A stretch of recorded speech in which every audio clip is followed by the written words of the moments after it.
Hello friends, in this video we will discuss cross product of vectors in physics. Please make sure you watch vectors part 1 to part 10, then go ahead with part 11. Multiplication of vectors. So you can multiply vectors using two ways. First is dot product or the scalar product. We have already discussed dot product in vectors part 10, and second one is cross product or the vector product. Cross product always gives a vector quantity, that's why it is also called as vector product. Suppose we are multiplying vector A and vector B using cross product, then we put a cross in between vector A and vector B. That's why it is also called as cross product. And the resultant quantity would be a vector. That means it has magnitude and direction also. Formula of cross product is A times B times sin theta. Here theta is the angle between vector A and vector B.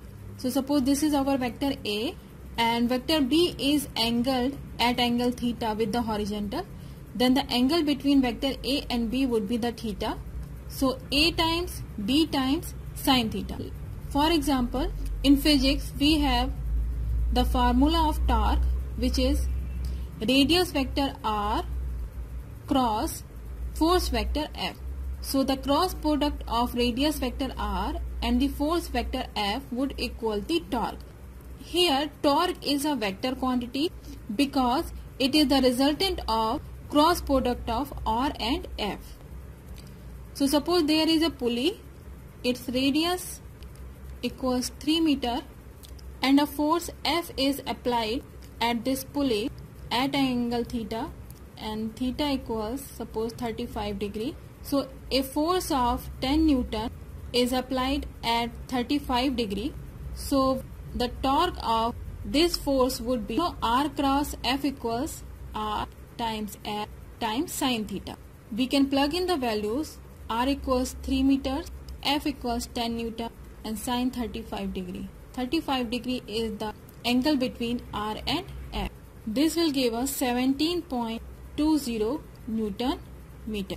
Newton meter is the unit of torque. So using this formula, we can find the magnitude of any cross product. So resultant quantity has both magnitude and direction.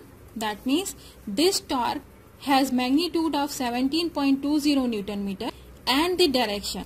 Direction of resultant quantity is always perpendicular to both vectors A and B. Like this here, this is vector A and vector B. Suppose these two vectors are in the horizontal plane, then the resultant quantity would be the vertical or at the 90 degree of vector B and also at the 90 degree of vector A. So the direction of resultant quantity would be perpendicular to the both vectors A and B.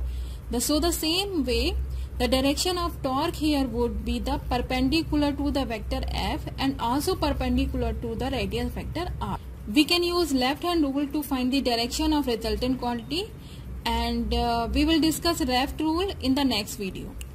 Suppose vector A and vector B are given in the ijk form, like vector A equals axi plus ayj and azk, and the vector B equals bxi plus byj plus bzk, and we have to find the cross product of vector A and vector B. So we are going to use a method like this. First of all, we need to arrange the ijk components in the order. Like first row we will write ijk, and in the second row, so here you can see first vector is A, so we will arrange all the components of A in the second row. I component is ax, j component is ay, k component is az. Next vector is B, so the third row we will arrange the components of vector B. So here we would be bx for I component, by for j component and bz for k component. So the second step is we will write I cap, and we have to follow a order, like after I j comes and then k comes and after k I comes, means j like this, and after k I comes like this. So we have to follow this order. So first we will write I cap and we will cross this row because we are not taking this column. So we will take only this box means this column and this column, j column and k. So after us we will write the components of j, that is ay and by like this, and the components of k then az, bz. Then we will write j cap. So now we will cross the j column. So after j comes k, so we will write these az and bz, and then components of I, that is ax and byx plus k cap. So after k we have to write components of I like ax and bx, k, then components I, and then components of j, that is ay and by. I hope you understand this step. And then what we have to do, we will follow this way. We have to make a cross like this. We will multiply numbers in this order. First ay times bz and then by times az. So it would be like I cap ay times bz minus, we have to put minus in between, by times az plus j cap. The same process here, az times bx like this, then minus bz times ax plus k cap. The same cross here, ax times by minus bx times ay. So this way we have to solve the cross product if the vectors are given in ijk form. Let's take an example of torque. So here radius vector r and force vector F are given in ijk form, and we have to find the value of the torque. So torque is cross multiplication of r cross F. What we will do, the same way we will arrange first I, j, k cap, and then the first vector which is r. So all the components of r here 3, 4, minus 7. Keep in mind first component should be the I component, and then j component and they component. You have to follow the order. The same way for F, it's 2 is the component of I and 5 is the component of j. There is no k component, so here component of k would be 0. The same way first we will write I cap and then cross this I row like this, and then the components of j and then the components of k, then plus j cap. So now we will cross the row of j, and after j k comes, so the first we will write components of k, and then after k components of I plus k cap.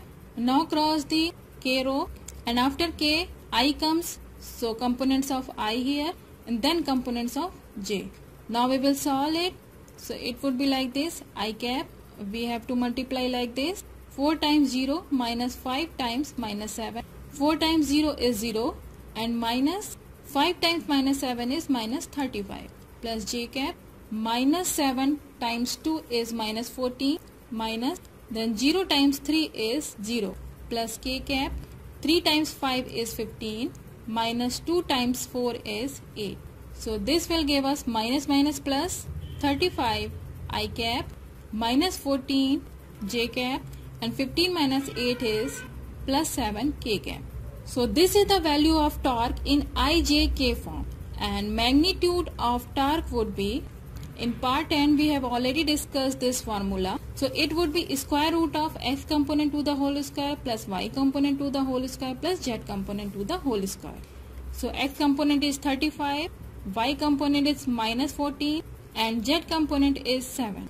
So this will give us 38.34 Newton meter. Here Newton meter is the unit of torque. So either you can use this formula to find the magnitude or this method to find the magnitude of resultant quantity. I hope you understand this topic so far. In the next video we will discuss left hand rule to find direction of resultant quantity. So stay tuned and study more. Don't forget to subscribe, share and likes for daily updates. Thank you.